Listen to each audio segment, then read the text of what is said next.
അനീഷയുടെ സാക്ഷ്യം ഉയർത്തിയത് ഉടമ്പടിയുടെ ഒരു സ്വാഭാവികമായ വെല്ലുവിളിയാണ്. എന്താണ് അവർ പറഞ്ഞത്? ഞാൻ പരീക്ഷയ്ക്ക് തോറ്റു കഴിഞ്ഞപ്പോഴേ ഞാൻ പ്രാർത്ഥന നിർത്തിയെന്ന് പറഞ്ഞു, അല്ലേ? അവർ മാത്രമല്ല, അങ്ങനെ അനേകം ആൾക്കാരുണ്ട്. എന്താ സംഭവിക്കണത്? ആ സാക്ഷ്യം കേട്ടോണ്ടിരുന്ന സമയത്ത് എൻ്റെ മനസ്സിൽ വന്ന വചനം ഏതാണെന്നറിയാവോ? 2 തിമോത്തി 2:13. 2 തിമോത്തി 2:13 എന്താണ്?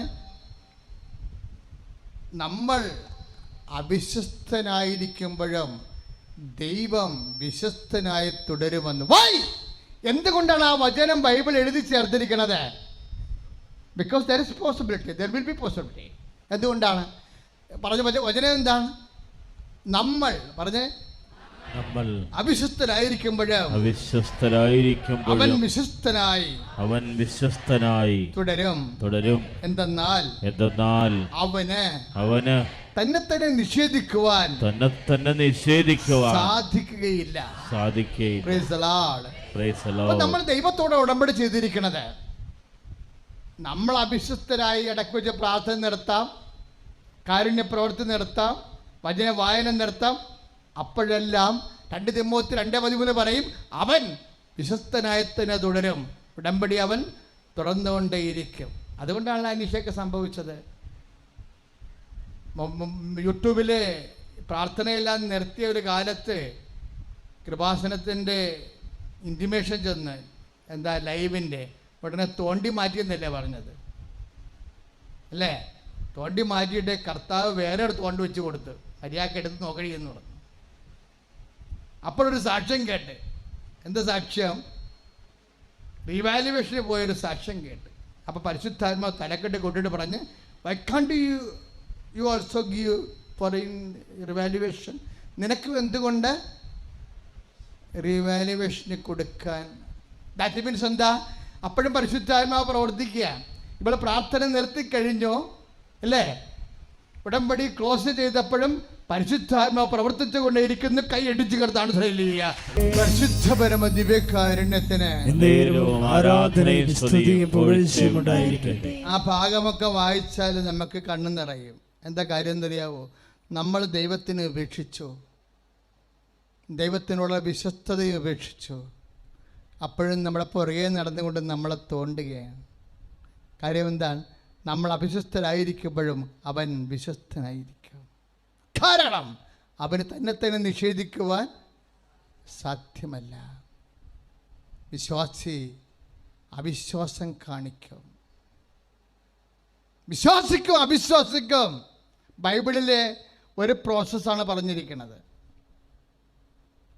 വിശ്വാസിയെക്കുറിച്ച് പറയണതും അവിശ്വാസിയെക്കുറിച്ച് പറയണതും ബൈബിളിൽ ഏതാണ്ട് ഒരു വാക്കാണ്, ഉള്ളിൽ കരുതിയെന്നാണ്. ഉള്ളിൽ കരുതുക. വിശ്വാസത്തിന് ബൈബിൾ പറയണത് എന്താണ്? ഉള്ളിൽ കരുതുക. അവിശ്വാസിക്കും ബൈബിൾ പറയണത് എന്താണ്? എന്തുകൊണ്ടാണ് ഇൽ ഫെയ്ത്ത് വരണത്? അതും ഉള്ളിൽ കരുതണതാ. എന്താണ്? ഇപ്പോഴ് യജമാനനും വരാനും വൈകുമെന്ന് ഉള്ളിൽ കരുതി, അങ്ങനെ വാക്കില്ലേ ബൈബിളിൽ? സഹഭൃത്യന്മാരെ അടിക്കാനും തിന്നു കുടിച്ച് കൂത്താടണം തുടങ്ങിയാൽ അപ്രതീക്ഷിതമായിട്ട് സമയത്ത് യജമാനൻ വന്ന് അവനെ ജോലിയിൽ നിന്ന് പിരിച്ചുവിടും. 12:45 ലുക്ക 12:45. അയാൾ എന്താ ചെയ്യണത്? ലുക്ക 12:45 എന്താ അവിടെ ചെയ്യണത്? യജമാനം വരാൻ വൈകുമെന്നുള്ളിൽ കരുതി. പറഞ്ഞേ, വരാൻ വൈകുമെന്നുള്ളിൽ കരുതി. എന്നിട്ട് ഈശോ എന്നാ പറയണത്? അതുപോലെ അവന് ലഭിക്കുന്നത് അവിശ്വാസിയുടെ ഓഹരിയായിരിക്കുമെന്ന്. ആ ഉള്ളിൽ കരുതുന്നവനെ കർത്താവ് യജമാനം വരാൻ വൈകുമെന്ന് ഉള്ളിൽ കരുതുന്നവനെ വിശ്വാസം ബൈബിളിൽ വിളിക്കണത് എന്തെന്നാണ്? അവിശ്വാസി എന്നാണ്. അപ്പം അവിശ്വാസം എന്ന് പറഞ്ഞത് എന്താണ്? ഒരു തരം ഉള്ളിൽ കരുതലാണ്. ഉടമ്പടി എടുക്കുമ്പോൾ തന്നെ ഉള്ളിൽ കരുത്. കിട്ടിയാൽ കിട്ടി, പോയാൽ പോയി. 2 പ്രാവശ്യം വന്നേക്കാം, വന്ന് നോക്കിയേക്കാം. അപ്പോൾ ഉള്ളിൽ കരുതി. തീർന്ന് അവിടെ വെച്ച് തന്നെ തീർന്നു. ഉടമ്പടി തീർന്നു. ഉടമ്പടി തീരുകയാണ് അവിടെ വെച്ച്. ഉള്ളിൽ കരുതുകയാണേ. യജമാനൻ, അതാ 12:45. യജമാനൻ വരാ, എൻ്റെ മക്കൾ ഉടമ്പടി ചെയ്യുന്ന മക്കൾ ശ്രദ്ധിക്കുക. ഇതൊരു വളരെ സിമ്പിൾ എടുത്തു കഴിഞ്ഞാൽ നിങ്ങൾ ആദ്യം ചെയ്യേണ്ടത് സ്വന്തമായിട്ട് കുറേ ഹോംവർക്ക് ചെയ്യണം. എന്തിനാണെന്നറിയുക? ഉള്ളിൽ കരുതലുണ്ടെങ്കിൽ ഒക്കണേ ഒക്കട്ടെ എന്ന് പറഞ്ഞാൽ നീ ഉടമ്പടി ചെയ്തു പോയാൽ പിന്നെ അത് ആർക്കാണ്? കർത്താവിനാണ് എൻ്റെ റിസ്ക്. ഒരു സാക്ഷ്യം കിടക്കുന്നുണ്ട് ഇവിടെ, ആലപ്പുഴക്കാരൻ്റെ സാക്ഷ്യമാണ്. എങ്ങാനും ജോലി കിട്ടിയാല എന്ന് ഓർത്തിട്ട് അമ്മ എന്നോട് പറഞ്ഞു, നീ കൃപാസനത്തിൽ പോ, ഇല്ലെങ്കിൽ ആ പത്രമെങ്കിലും ഒന്ന് വായിച്ച് നോക്ക്. അപ്പോൾ അവൻ IAS തോറ്റ് ഇരിക്കുക. അപ്പോൾ ബോംബെ ജോലിയുണ്ട്. ലീവിന് വന്നപ്പോൾ അമ്മ പറഞ്ഞടാ, പിന്നെ പള്ളിപ്പൊക്കൊക്കെ ഇവനിപ്പോൾ കുറവാണ്, അതുകൊണ്ട് ആ പത്രമെങ്കിലും ഒന്നിട്ട് വായിച്ച് നോക്കാൻ. അമ്മയ്ക്കറിയാം പത്രം വായിച്ചാൽ തീർച്ചയായിട്ടും ദൈവം ഇവനെ കണ്ടുമുട്ടും. കൃപാസനത്തിന് പത്രത്തിന് എന്താണ് ഇത്രയും വിവാദമായി പോയത്? അത് സാധാരണ പത്രമല്ലാത്തത് കൊണ്ട്. പത്രം വായിക്കുന്നവന് വിശ്വാസം, കാര്യം എത്ര വിശ്വാസം ഉടനെ കയറും. അതുകൊണ്ടാണ് അമ്മ പറയണം, അമ്മയുടെ അനുഭവമാണ്, നീ ആ പത്രമെങ്കിലും വായിച്ച് നോക്കാൻ പറയും. അപ്പം അവൻ പത്രം വായിച്ച് നോക്കിയപ്പോഴേ അവന് ഇവിടെ വരാൻ തോന്നിക്കഴിഞ്ഞപ്പോൾ ഒരു സാക്ഷ്യം വരികയും, ഒരു സാക്ഷ്യം എന്താ?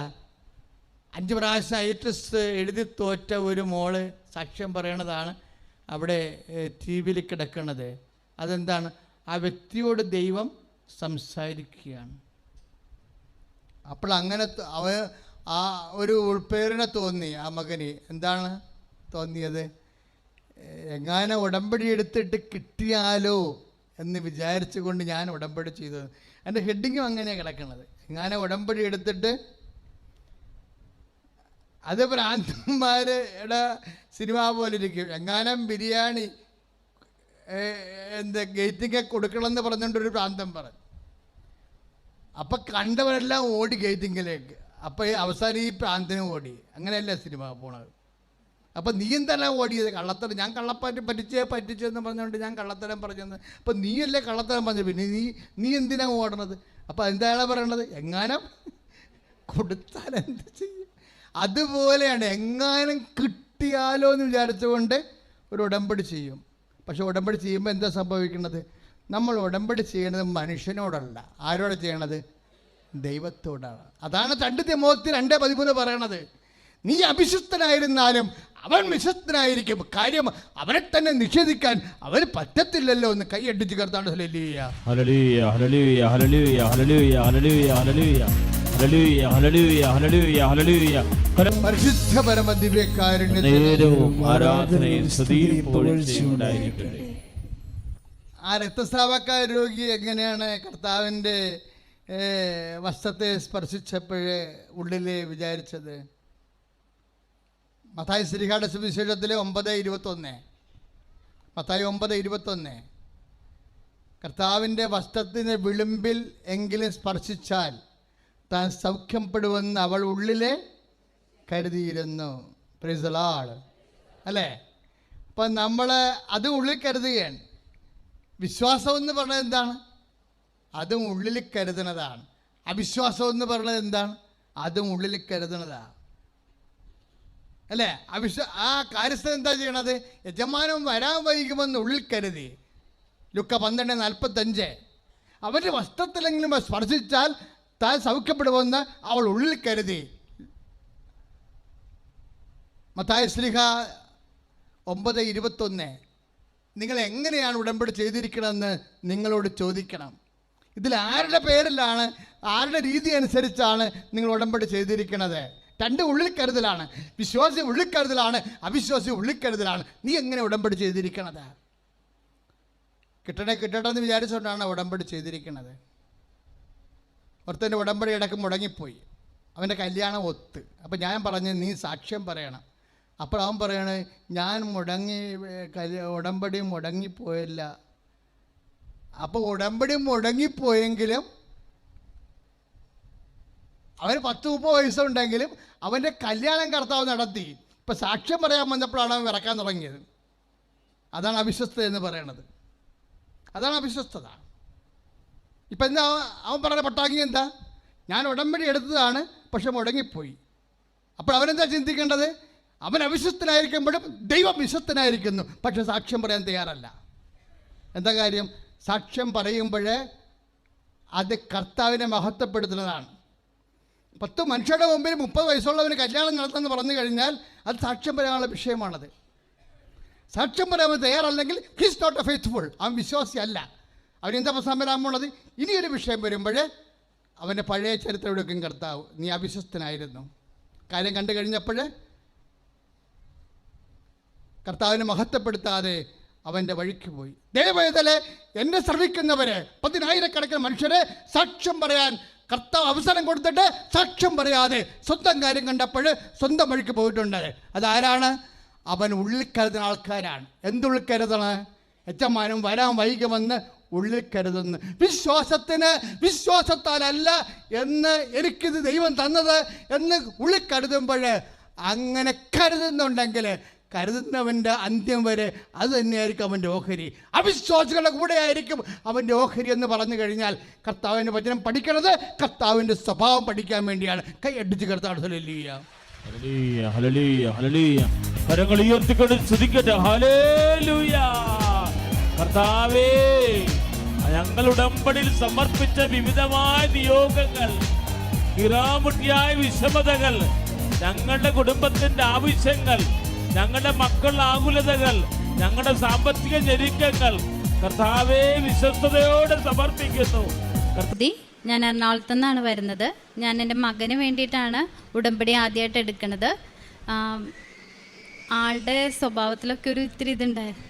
ഞാൻ ഉടമ്പടി എടുത്തത് ജനുവരി 12-ാം തീയതി 2025 എനിക്ക് അത്ര അമ്മമാതാവിൽ ഞാൻ അത്ര വിശ്വസിച്ചിരുന്ന ഒരാളല്ല. ഞാൻ എന്ത് കാര്യം ഉണ്ടെങ്കിലും ഞാൻ എൻ്റെ ഈശോട് പറയുന്നുണ്ടല്ലോ, പിന്നെ എന്തിനാ ഒരു മീഡിയേറ്റർ എന്ന നിലയിൽ നിന്നാണ് ഞാൻ ചിന്തിച്ചിരുന്നത്. പിന്നെ എൻ്റെ ഫ്രണ്ട് ഗ്രീഷ്മ എന്നോട് എപ്പോഴും ഇങ്ങനെ അമ്മ മാതാവിൻ്റെ കാര്യം പറയാറുണ്ട്. പക്ഷെ ഞാൻ ആ സമയത്തൊന്നും ധിക്കരിച്ച് പറയാറില്ല, എല്ലാം കേൾക്കും. പക്ഷേ ഞാൻ അങ്ങ് വിശ്വസിച്ചിരുന്നില്ല. പിന്നെ ഒരു 10-ലായി, ഓൺ എക്സാം കഴിഞ്ഞ് ക്രിസ്മസ് പരീക്ഷയൊക്കെ ആയപ്പോഴത്തേക്കും എൻ്റെ മകനിലെ സ്വഭാവത്തിൽ ഇത്തിരി മാറ്റങ്ങളൊക്കെ വന്നു തുടങ്ങി. ആളുടെ സ്വഭാവം ഇപ്പം എന്തെങ്കിലും പറയുമ്പോൾ ഇച്ചിരി ദേഷ്യമൊക്കെ ആവാൻ തുടങ്ങി.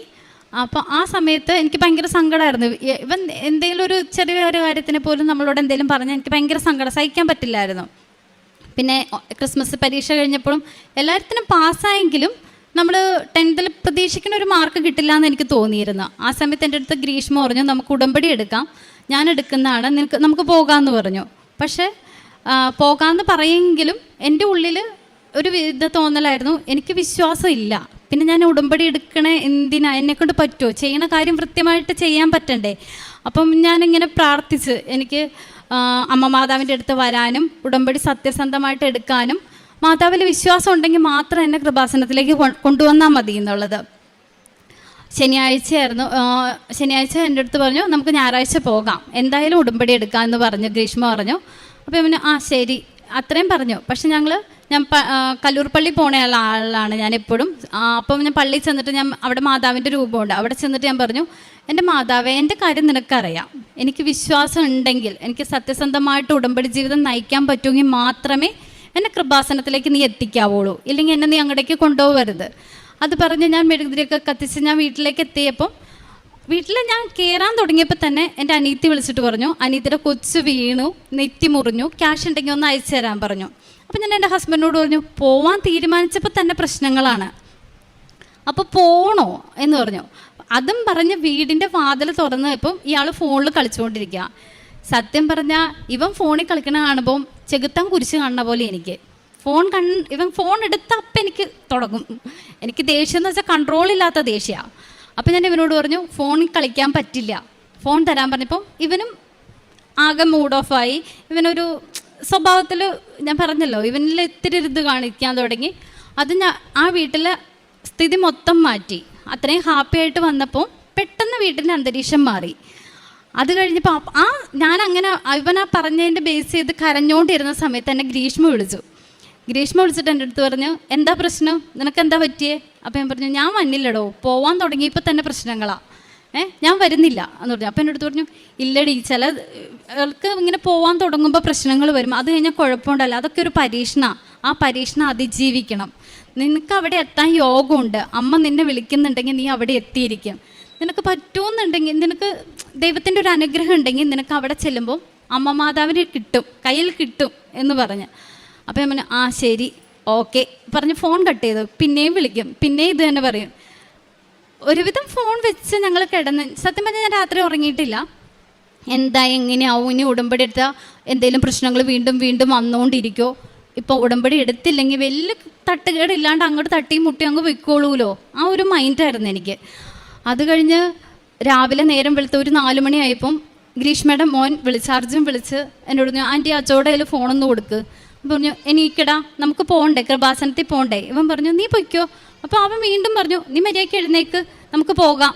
അപ്പോൾ ഇവൻ എഴുന്നേറ്റിട്ടില്ല, കട്ടിലെ കിടന്നുകൊണ്ട് തന്നെ പറഞ്ഞു, ആ എഴുന്നേറ്റു എന്ന് പറഞ്ഞു. അപ്പോൾ അവൻ പറഞ്ഞു, മര്യാദയ്ക്ക് ഇച്ചിരി ഷൗട്ട് ചെയ്യണ രീതിയിൽ പറഞ്ഞു, മര്യാദയ്ക്ക് എഴുന്നേക്കട, പോയി എഴുന്നേറ്റ് വാ എന്ന് പറഞ്ഞപ്പോൾ ഇവൻ എഴുന്നേറ്റ് പോയി കുളിച്ച്, അമ്മേ വാ നമുക്ക് പോകാം. അത്രയും നേരം എൻ്റെ ഹസ്ബൻഡ് എന്നോട് ഉടമ്പടി എടുക്കണതിനെക്കുറിച്ച് ഞാൻ പറയുമെങ്കിലും എനിക്ക് നീ എടുത്തോ എന്നൊരു വാക്ക് എന്നോട് പറഞ്ഞിട്ടില്ല. നിൻ്റെ ഇഷ്ടം പോലെ, നിൻ്റെ ഇഷ്ടം പോലെ എന്നേ പറഞ്ഞിട്ടുള്ളൂ.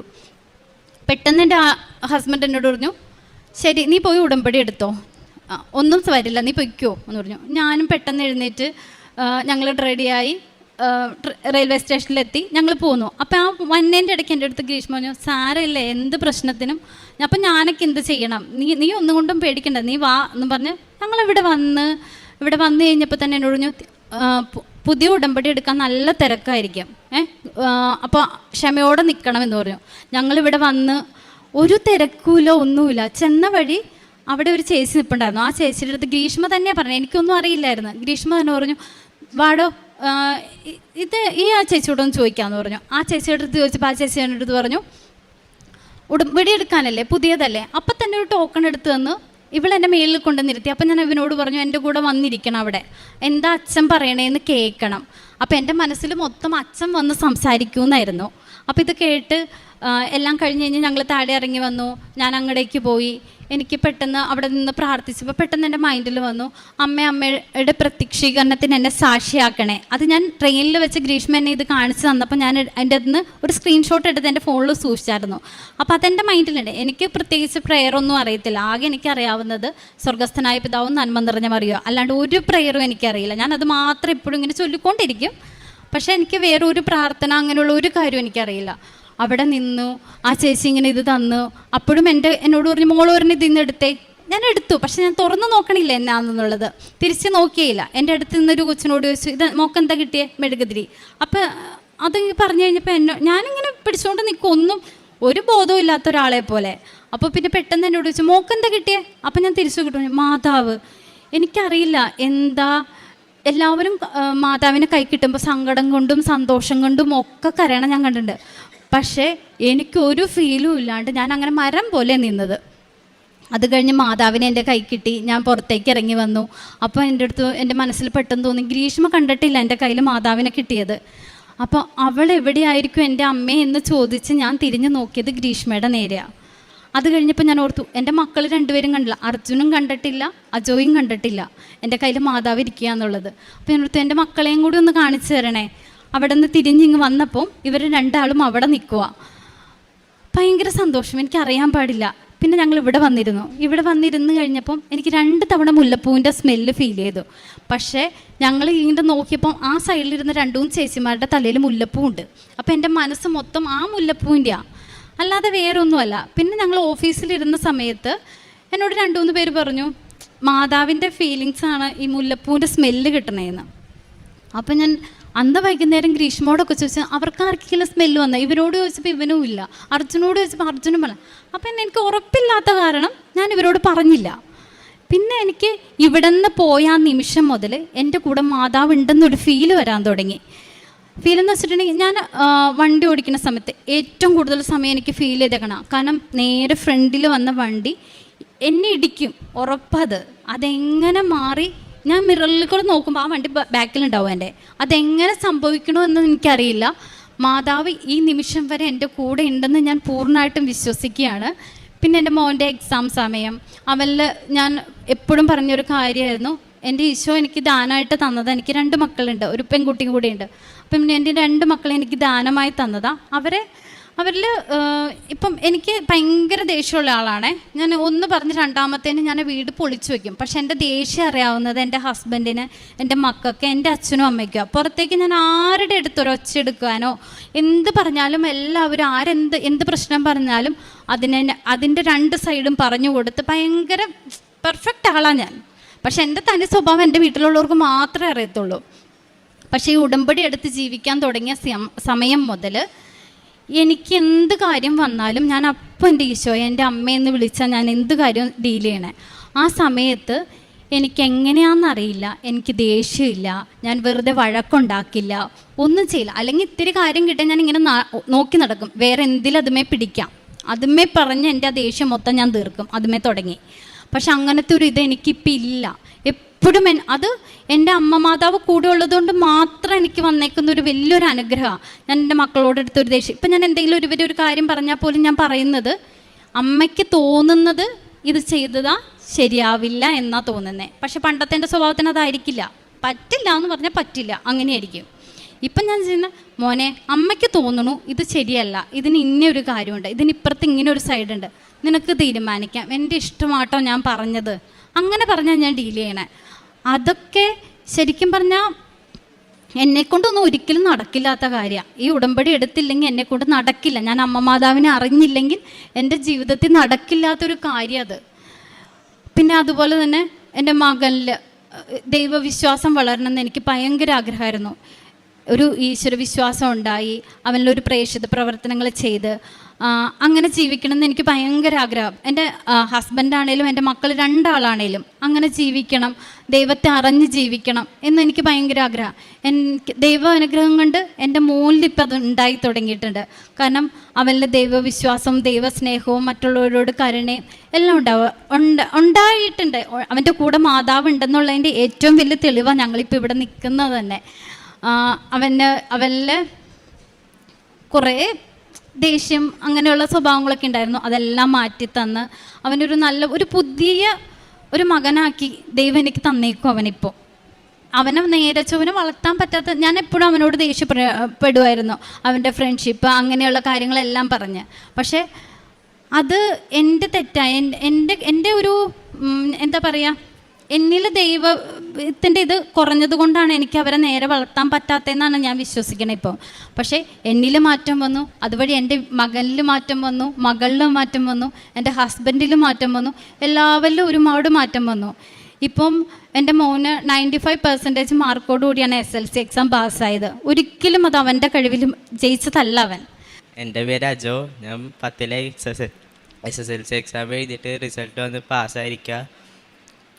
എനിക്ക് എങ്ങനെയാണെന്ന് അറിയാൻ പാടില്ല, 95% മാർക്കുണ്ട്. ആദ്യമൊക്കെ ഞാൻ പഠിക്കുമ്പോൾ അത്രയൊന്നും പഠിക്കില്ല, ഒരു 80% എബോ കിട്ടില്ലായിരുന്നു. പിന്നെ ഞാൻ ഇവിടെ അമ്മയോടൊപ്പം വന്ന് ഉടമ്പടി എടുത്തതിൻ്റെ ഫലമായി അമ്മ എനിക്ക് 95% തന്ന് എന്നെ വിജയിപ്പിച്ച്. കൃപാസനത്തിൽ ഉപ്പെടുത്ത് പരീക്ഷയ്ക്ക് പോകുമ്പോൾ ഉപ്പ് ബെഞ്ചിലും പേപ്പറിലൊക്കെ ഇട്ടിട്ട് വിശ്വാസ പ്രമാണം ചൊല്ലുമായിരുന്നു. അത് കഴിഞ്ഞിട്ട് കാശ് രൂപം പിടിച്ച് പ്രാർത്ഥിച്ചിട്ടാണ് ഞാൻ പരീക്ഷ എഴുതാൻ തുടങ്ങണത്. അപ്പോൾ എനിക്ക് തോന്നാറുണ്ട് എൻ്റെ അമ്മ എൻ്റെ കൂടെ ഉണ്ടാവും. അങ്ങനെയാണ് ഞാൻ പരീക്ഷ എഴുതുന്നത്. ജോസഫ് അച്ഛൻ്റെ ഡെയിലി ബ്രെഡ് കൂടി എപ്പോഴും അമ്മയോടൊപ്പം പ്രത്യക്ഷന പ്രാർത്ഥി അങ്ങനെയൊക്കെ ചൊല്ലുമായിരുന്നു. പിന്നെ കൃപാസന പത്രം ജനറൽ ആശുപത്രിയിലൊക്കെ കൊണ്ടുപോയി കൊടുത്ത് അമ്മേനെക്കുറിച്ച് അറിയാത്തവർക്ക് അമ്മേനെക്കുറിച്ച് പറഞ്ഞ് കൃപാസനത്തെക്കുറിച്ച് പറഞ്ഞിട്ടൊക്കെയാണ് ഞങ്ങൾ അവിടെ നിന്ന് വരാറ്. അതുപോലെ തന്നെ എൻ്റെ മകനിൽ ഒരു ഇവൻ വീട്ടിൽ സൈലൻ്റാണ്, പുറത്തോട്ട് ഇറങ്ങി ഇവരുടെ ഫ്രണ്ട്സിനോട് കൂടുമ്പോഴാണല്ലോ ഇവരുടെ തനി സ്വഭാവം പുറത്തു വരുള്ളൂ. ഇവനങ്ങനെ അധികം സംസാരിക്കും അങ്ങനെയുള്ള ഇതൊന്നും ഇല്ലായിരുന്നു. അപ്പം ഞാൻ ആഗ്രഹിച്ചായിരുന്നു എൻ്റെ മോന് പ്രേക്ഷിത പ്രവർത്തനങ്ങൾ ചെയ്യുമ്പോൾ എൻ്റെ കൂടെ വേണം, എല്ലാ കാര്യങ്ങൾക്കും എൻ്റെ കൂടെ നടന്ന് ഇവൻ ചെയ്യണം. ഇവൻ വലുതാകുമ്പോഴെല്ലാം ഇപ്പം ജീവിക്കുന്ന ജീവിതം അവൻ തുടർന്ന് ജീവിതാവസാനം വരെ ഇങ്ങനെ തുടർന്ന് പോകണമെന്ന് ഞാൻ ആഗ്രഹിക്കുന്നുണ്ട്. അതിൽ വലിയൊരു മാറ്റമാണ് ഇപ്പം അവനിൽ വന്നേക്കണേ. ഇപ്പം പത്രം കൊണ്ടായാലും എൻ്റെ കൂടെ ആദ്യമൊന്നും കൊടുക്കാൻ ഭയങ്കര മടിയായിരുന്നു. ഒരു പത്രം ഒരാൾക്ക് കൊടുക്കുമെന്ന് പറഞ്ഞാൽ ഇവൻ കൊടുക്കില്ലായിരുന്നു. ഇപ്പം എൻ്റെ കൂടെ പത്രം കൊടുക്കാൻ വരും, ഭക്ഷണം കൊടുക്കണേ അല്ലെങ്കിൽ വേറെ ആൾക്ക് ഇപ്പം നമ്മുടെ മുമ്പിൽ ഒരാൾ കൈ നീട്ടിയാൽ അപ്പം തന്നെ ഇവന് എന്തെങ്കിലും അയാൾക്ക് ചെയ്യാനുള്ളൊരു മനസ്സ് ദൈവം അവന് കൊടുത്തിട്ടുണ്ട്. ഇവൻ്റെ ജീവിതാവസാനം വരെ ഇങ്ങനെ തന്നെ പോകണം എന്നാണ് എൻ്റെ ആഗ്രഹം. അതിന് അമ്മ മാതാവ് അനുഗ്രഹിക്കട്ടെ എന്ന് ഞാൻ പ്രാർത്ഥിക്കുന്നുണ്ട് എപ്പോഴും. അതുപോലെ തന്നെ എൻ്റെ ഹസ്ബൻഡിൻ്റെ ആൾ കച്ചവടം നടത്തുകയാണ്. അവിടെ സ്ഥാപനത്തിൽ ഒട്ടും ചിലവുണ്ടായിരുന്നില്ല. എനിക്കറിയായിരുന്നു നമ്മുടെ അമ്മ സഞ്ചാരി മാതാവാ എൻ്റെ കൂടെ ഉണ്ട്. അതുപോലെ എൻ്റെ ഹസ്ബൻഡിൻ്റെ ജോലി സ്ഥലത്ത് വന്ന അമ്മ വിചാരിച്ച നടക്കാത്തതൊന്നുമില്ല. എൻ്റെ ഈശോയോട് പറഞ്ഞ് എല്ലാം നടത്തി തരുമെന്ന് എനിക്ക് ഉറപ്പുണ്ടായിരുന്നു. ഞാനപ്പോൾ അമ്മോട് പറഞ്ഞു, അമ്മേ നമ്മുടെ വരുമാന മാർഗ്ഗം ഇതാണ്. അമ്മ എൻ്റെ ഹസ്ബൻഡിൻ്റെ കൂടെ ആ ജോലി സ്ഥലത്ത് ഉണ്ടാവണം, അവിടെ ചിലവുണ്ടാവണം, ഞങ്ങൾക്ക് വരുമാനം വേറെ ഒന്നും ഇല്ലാട്ടാ. അപ്പം അമ്മ അത് കേട്ടു. ഇപ്പം നല്ല രീതിയിൽ ഒന്നും ഇല്ലാത്തിരുന്ന് ഒരു സമയത്ത് ഞങ്ങൾ നല്ല ഇതിൽ നിന്നിരുന്നു. അവിടെ നിന്ന് ഡൗണായി, പിന്നെ അതിൽ നിന്ന് ചെറുതായി പൊങ്ങി വന്ന് വീണ്ടും ഡൗണായി. ആ സമയത്താണ് ഞാൻ ഈ ഉടമ്പടി എടുത്ത് ഇപ്പം നിൽക്കുന്ന ഈ സമയം. ആ സമയത്ത് ഞാൻ അമ്മോട് പറഞ്ഞ ഞാൻ വിളിച്ച് അമ്മോട് പറഞ്ഞ അമ്മ എനിക്ക് കച്ചവടം ഉണ്ടാക്കി തരണം, ആൾ മൂഡ് ഓഫാണ് എപ്പോഴും, ഞങ്ങൾക്ക് ചിലവില്ല, അമ്മ കൂടെ ഉണ്ടാവണം കേട്ടോ, ചിലവുണ്ടാക്കി തരണേന്ന് പറഞ്ഞു. ഞാൻ അതുപോലെ അമ്മയുടെ ഒരു രൂപ അവിടെ വെച്ചിട്ടുണ്ട്, ഞാൻ അതുപോലെ പ്രാർത്ഥിക്കും. അപ്പോൾ ഞാൻ പറഞ്ഞു, ഹസ്ബൻഡിനോട് പറഞ്ഞു, ഒന്നും പേടിക്കണ്ട, അമ്മ നമ്മുടെ കൂടെ ഉണ്ട്, അമ്മ ഇവിടെ ഉണ്ട്, ഇവിടെ ഉണ്ട് അമ്മ. അപ്പം അമ്മ ഇനി മുതൽ നമ്മുടെ കാര്യം നോക്കണം, നിങ്ങൾ ഒന്നിനെക്കുറിച്ചും പേടിക്കണ്ട, അമ്മ നടത്തി തരുമെന്ന് പറഞ്ഞു. ഇപ്പം അതിൽ നിന്ന് ഒരുപാട് മാറ്റം വന്ന് ഞങ്ങൾക്ക് നല്ല രീതിയിൽ ചിലവ് നടക്കുന്നുണ്ട്. അതുപോലെ തന്നെ എൻ്റെ ഹസ്ബൻഡിന് യൂറിനറി ഇൻഫെക്ഷൻ വന്നു. അപ്പോൾ ആൾക്ക് രാത്രിയിൽ കിടക്കാൻ പറ്റണില്ല. അപ്പോൾ ഞാൻ പറഞ്ഞു, എൻ്റെ ആളങ്ങനെ ഒത്തിരി ഇരുന്ന് പ്രാർത്ഥിക്കുക, അല്ലെങ്കിൽ നമ്മുടെ കൂടെ പ്രാർത്ഥനയ്ക്ക് ഇരിക്കുക, അങ്ങനെയുള്ള ആളൊന്നും അല്ല കേട്ടോ. ഒന്നും നമ്മൾ ചെയ്യണേന് നമ്മൾ തടസ്സം പറയില്ല, പക്ഷെ ആൾ കൂടെ ഇരിക്കത്തൊന്നുമില്ല. അപ്പം ഞാൻ പറഞ്ഞു, എൻ്റെ കൂടെ വന്നിരിക്കുക, ഇവിടെ ഞങ്ങൾ പ്രെയർ ചൊല്ലുമ്പോൾ ഞങ്ങളുടെ അടുത്ത് വന്നിരിക്കുക, പ്രെയർ ചൊല്ലാൻ അറിയില്ല, ചൊല്ലണ്ട, ഇവിടെ ഇരുന്നാൽ മതി. അങ്ങനെ 2-3 ദിവസം ഞങ്ങളുടെ കൂടെ ഇരുന്നു. അപ്പം ഞാൻ പറഞ്ഞു, മാതാവ് ഉണ്ടല്ലോ കൂടെ, ഈശോയും ഉണ്ട്, ഒന്നും വരത്തില്ല, ടെസ്റ്റ് ചെയ്യുമ്പം ഒരു പ്രശ്നമില്ല, മൂത്രത്തിക്കല്ലാന്നും പറയില്ല, മൂത്രത്തിപ്പഴുപ്പാന്നും പറയില്ല, ഒന്നും പറയില്ല, ഒരു കുഴപ്പമില്ല എന്ന് പറയൂന്ന് പറഞ്ഞു. അപ്പോൾ തൈലം ഞാനിങ്ങനെ പ്രാർത്ഥിച്ച് കയ്യിൽ കൊടുക്കുമായിരുന്നു. അതാൾ പുരട്ടും, ഉപ്പ് നാവിൽ ഞാൻ വിശ്വാസ പ്രമാണമൊക്കെ ചൊല്ലി നാവിൽ കുരിശ് വരച്ച് കൊടുക്കുമായിരുന്നു. 5 ദിവസം കഴിഞ്ഞ് ടെസ്റ്റ് ചെയ്ത് കഴിഞ്ഞപ്പോൾ ഒരു പ്രശ്നവുമില്ല. ആൾക്ക് അങ്ങനെ ഒരു ഇതേ ഇല്ല. ആളുടെ വിശ്വാസം അങ്ങനെ വർദ്ധിക്കാൻ തുടങ്ങി. ഇപ്പം ആളുടെ വിശ്വാസമുണ്ട്. വിശ്വാസം എന്ന് വെച്ചാൽ നമ്മൾക്ക് സമ്മതിച്ച് തരത്തില്ല വിശ്വാസം ഉണ്ടെന്നുള്ളത്, പക്ഷെ അതിപ്പം കുറച്ചുകൂടെ ഒരു ഇതായി തുടങ്ങിയിട്ടുണ്ട്. അതുപോലെ എനിക്ക് പീരീഡ്സ് ആയ സമയം മുതൽ വയറുവേദന എന്ന് വെച്ചിട്ടുണ്ടെങ്കിൽ 2 ദിവസം ഞാൻ എഴുന്നേക്കില്ല, ഹോസ്പിറ്റലിൽ പോവും, ട്രിപ്പിടും, ഇഞ്ചക്ഷൻ എടുക്കും, അങ്ങനെയാണ് ഞാൻ നിന്നേക്കുന്നത്.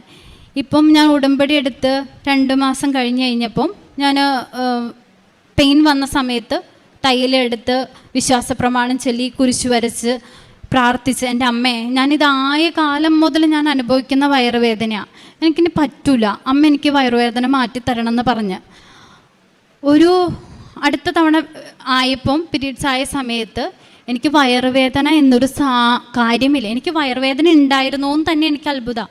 ഞാൻ അറിയുന്ന പോലുമില്ല. അത്രയ്ക്ക് മാറ്റം. എൻ്റെ അമ്മ കൂടെ ഉള്ളത് കൊണ്ടല്ലേ ആ മാറ്റം വന്നേ, അല്ലെങ്കിൽ ഞാൻ കഴിക്കാത്ത മരുന്നുകളില്ല പീരീഡ്സിൻ്റെ സമയത്ത്. ആയുർവേദം കഴിക്കും, എല്ലാം ഞാൻ കഴിച്ചിട്ടുണ്ട്. ഞാൻ കഴിക്കാത്ത ഒന്നും ഉണ്ടാവില്ല. അതുപോലെ ഞാൻ മരുന്ന് കഴിച്ചിട്ടുള്ളതാണ് ഈ പീരീഡ്സിൻ്റെ വേദനയ്ക്കുള്ളത്. പക്ഷേ എൻ്റെ അമ്മ മാതാവ് ഒരു സെക്കൻഡ് അമ്മ വിചാരിച്ചാൽ എന്താ നടക്കാത്തുള്ളതെന്നുള്ള ഏറ്റവും വലിയൊരു ഇതാണ് എൻ്റെ ഇത് പെയിൻ. ഇപ്പം ഞാൻ അറിഞ്ഞിട്ട് 2 മാസമായി. ഇതിപ്പോൾ എൻ്റെ 3 മാസത്തെ ഇതിൽ ഞാൻ വേദന അറിഞ്ഞിട്ടേ ഇല്ല. അത്രയ്ക്കും വലിയൊരു അനുഗ്രഹം എനിക്ക് അമ്മ. കാരണം ഞാൻ ജോലിക്ക് പോവില്ല, ലീവ് എടുത്ത് 2 ദിവസം ഇരിക്കും, അങ്ങനെയൊക്കെ ഉണ്ടായിരുന്ന. പക്ഷെ എനിക്ക് വേദന ഇല്ല ഇപ്പോൾ. അതെൻ്റെ അമ്മ മാതാവിൻ്റെ ഒരു ഇതിലാണ് ഞാൻ ആ വേദന ഇല്ലാണ്ട് ഞാൻ ഇപ്പോൾ പോകുന്നത്. പിന്നെ എനിക്ക് മൈഗ്രെയിൻ്റെ പ്രോബ്ലം ഉണ്ടായിരുന്നു. തലവേദന എന്ന് വെച്ചാൽ ഒമിറ്റ് ചെയ്യും, അതുപോലെ ഭയങ്കര പ്രശ്നങ്ങളായിരുന്നു എനിക്ക്. ആ സമയത്ത് എൻ്റെ ഫ്രണ്ട് ഗ്രീഷ്മ തന്നെ ഇവിടെ ഉടമ്പടി എടുത്തുകൊണ്ടിരിക്കുന്ന ആൾ വന്ന് ഇവിടെ ധ്യാനം നടക്കുന്ന സമയത്ത് ആളെന്നെ വീഡിയോ കോളിൽ വിളിച്ച് കുറച്ച് നേരം ധ്യാനം കേട്ടു. പിന്നെ ഓരോരുത്തരിങ്ങനെ സാക്ഷ്യം പറയണത് കേട്ടു.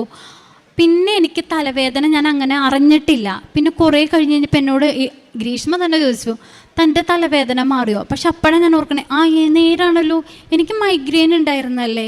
പക്ഷെ എനിക്ക് അന്ന് മുതൽ ആ ധ്യാനം കൂടിയ പിന്നെ മുതൽ തലവേദന ഉള്ള. പിന്നെ എനിക്ക് അച്ഛനെ കാണാൻ ഭയങ്കര ഇൻട്രസ്റ്റ് ആയിരുന്നേ. എൻ്റെ മൈൻഡിൽ ഉടമ്പടി എടുത്ത് അച്ഛനെ പിറ്റേ ദിവസം കാണാമെന്നായിരുന്നു. അപ്പം അച്ഛനെ കാണണം, അച്ഛനെ കണ്ടാൽ എല്ലാം ശരിയാവും, അങ്ങനെ ഒരു ഇതായിരുന്നു എൻ്റെ ഇത്. അപ്പോൾ ഒരു ദിവസം ഞാനിങ്ങനെ ഫോണിലിങ്ങനെ നോക്കിക്കൊണ്ടിരുന്ന, അപ്പോൾ അച്ഛൻ ഒരു ടോക്കിൽ ഇങ്ങനെ പറയണ്ടായിരുന്നു, കുറേ പെരിച്ചാഴികളുണ്ട്, അച്ഛനെ കാണണം എന്നുള്ള ചിന്തയിൽ മാത്രം തന്നെ. അപ്പം ഞാൻ പറഞ്ഞു, ഇത് അച്ഛൻ എനിക്കിട്ട് തറഞ്ഞതാ. ആ സെക്കൻഡ് ഞാൻ ആ ആഗ്രഹം ഉപേക്ഷിച്ച്. അപ്പം എൻ്റെ മൈൻഡ് അതുവരെ തന്നെ പ്രാർത്ഥനയിലൊന്നുമല്ല, എനിക്ക് അച്ഛനെ കാണണം, അത്രേ ഉള്ളൂ. അച്ഛനെ ഒന്ന് കാണണം, അച്ഛൻ്റെ കയ്യിൽ നിന്നൊരു ബ്ലെസ്സിങ് വാങ്ങിച്ചാൽ ഓക്കെ. എൻ്റെ മൈൻഡ് മൊത്തം അമ്മ മാതാവിനെ നേരിട്ട് കണ്ട ആളല്ലേ അച്ഛൻ. അപ്പോൾ അച്ഛൻ്റെ കൈ നമ്മുടെ തലയിലൊന്നും തൊട്ടാൽ അതിലും വലിയൊരു അനുഗ്രഹം ഇല്ല. അങ്ങനെ വിചാരിച്ച് ഞാൻ എപ്പോഴും എൻ്റെ മൈൻഡ് മൊത്തം പ്രാർത്ഥനയുടെ സമയത്ത് പോലും എനിക്ക് അച്ഛനെ കാണാൻ പറ്റണേ എന്നായിരുന്നു. പിന്നെ ഇവരുടെ SLC പരീക്ഷയുടെ ഇത് ഹോൾ ടിക്കറ്റ് കാണിക്കാൻ വന്നപ്പോൾ അന്ന് അച്ഛൻ ഇവിടെ ഇല്ല, അതും എനിക്ക് കാണാൻ പറ്റിയില്ല. അപ്പോഴും പിന്നെ അത് കഴിഞ്ഞിട്ടാണ് ഞാൻ കാണുന്നത്, കുറേ പെരിച്ചാഴികൾ ഇങ്ങനെ അച്ഛനെ കാണാൻ വേണ്ടി മാത്രം. അപ്പം ഞാൻ വിചാരിച്ചു, ഇതെന്നോട് തന്നെ പറഞ്ഞതാണല്ലോ, വേണ്ട, ഈ ആഗ്രഹം ഇവിടെ നിർത്തി. അമ്മ മാതാവ് കൂടെയുണ്ട്, ഈശോ കൂടെയുണ്ട്, ഒന്നുകൊണ്ടും പേടിക്കണ്ട എന്നുള്ളത്. എല്ലാം കൊണ്ടും ഞാൻ ഇതുവരെ ജീവിച്ച് പോകുന്ന ഒരു ജീവിതവും ഉടമ്പടി ജീവിതവും തമ്മിൽ ഒരുപാട് വ്യത്യാസമുണ്ട്. അച്ഛൻ പറയുണ്ടായിരുന്നു ഒരു പ്രാവശ്യം, നിങ്ങൾ ഉടമ്പടിക്ക് മുമ്പുള്ള നിങ്ങളുടെ ജീവിതം എന്താണെന്നും അതിന് ശേഷമുള്ള ജീവിതം എന്താണെന്നും നിങ്ങളൊന്ന് ചിന്തിച്ച് നോക്കാൻ. അങ്ങനെ ചിന്തിച്ചപ്പം ഞാൻ അപ്പം തന്നെ പെട്ടെന്ന് ഓർത്തത് എൻ്റെ ദേഷ്യത്തെക്കുറിച്ചാണ്. എൻ്റെ ദേഷ്യം എന്ന് വെച്ചാൽ അത്ര ഇതായിരുന്നു. ആ ഒരു ദേഷ്യം എന്നിൽ നിന്ന് മാറി. പക്ഷെ എനിക്ക് മറ്റൊരാളോട് പറഞ്ഞു കൊടുക്കാൻ പറ്റില്ല, എൻ്റെ ദേഷ്യം ഇങ്ങനെ ആയിരുന്നു, ഞാൻ ഇങ്ങനെ ഒരാളായിരുന്നു. കാരണം എൻ്റെ വീട്ടിലുള്ളവർക്ക് മാത്രമേ അറിയത്തുള്ളൂ എൻ്റെ ദേഷ്യം എന്നാന്ന്. അപ്പം എനിക്ക് പുറത്ത് പറയാൻ പറ്റില്ലല്ലോ. അങ്ങനെ ഒരു ഇതായിരുന്നു. അത് കഴിഞ്ഞ് പിന്നെ എൻ്റെ പ്രേക്ഷിത പ്രവർത്തനം എന്ന് വെച്ചിട്ടുണ്ടെങ്കിൽ, ഞാൻ നമ്മളുടെ ഇവിടെ നിന്ന് കിട്ടുന്ന എല്ലാ പത്രത്തിലും ഒരു വചനം എഴുതും. അപ്പോൾ ഞാൻ ഇതെടുക്കുമ്പോൾ ഞാൻ പറയും, എൻ്റെ ഈശോയെ, ഈ പത്രം ആരുടെ കയ്യിലാണോ കിട്ടണേ അവർക്ക് വേണ്ടിയിട്ടൊരു വചനം നീ ഇതിലേക്ക് തരണേന്നും പറഞ്ഞിട്ട് പ്രാർത്ഥിച്ചൊരു വചനം എഴുതും. അതുപോലെ എനിക്ക് വിശ്വാസ പ്രമാണം അറിയില്ലായിരുന്നു, എന്താണ് വിശ്വാസ പ്രമാണം എന്നാന്നൊന്നും അറിയില്ലായിരുന്നു. അപ്പം ഞാൻ എന്നെപ്പോലെ അറിയാത്ത ആൾക്കാരുണ്ടാവില്ലേ, അപ്പോൾ അതുകൊണ്ട് ഞാൻ ആ പത്രത്തിൻ്റെ സൈഡിൽ വിശ്വാസ പ്രമാണം എഴുതുമായിരുന്നു. അതും എഴുതി വിശ്വാസ പ്രമാണം ചൊല്ലി ഞാൻ ഓരോരുത്തരുടെ കയ്യിൽ കൊടുക്കുമ്പം ഇത് അർഹതയുള്ളവരുടെ കയ്യിലെത്തിക്കാൻ എന്നെ അനുഗ്രഹിക്കണേന്നും പറഞ്ഞ് ഞാൻ കൊടുത്തിട്ടുണ്ട്. പിന്നെ ഞാൻ റോഡിലൊക്കെ നിൽക്കുന്ന അച്ഛനമ്മമാരൊക്കെ ഉണ്ടല്ലോ, പ്രായമുള്ള, അവർക്കാണ് ഭക്ഷണം കൊടുക്കണേ. പിന്നെ ഹോസ്പിറ്റലിൽ ഞങ്ങളുടെ ഇവിടെ നിന്ന് പള്ളിയിൽ നിന്ന് കൊണ്ടുപോകുമ്പോൾ ഞാൻ അങ്ങനെ ഫുഡ് കൊടുക്കാറുണ്ട്. പിന്നെ നിർദ്ധരായ കുടുംബത്തിലേക്ക് നമ്മൾ അരി അങ്ങനെയുള്ള സാധനങ്ങൾ കൊടുക്കും, അങ്ങനെ ചെയ്യാറുമുണ്ട്.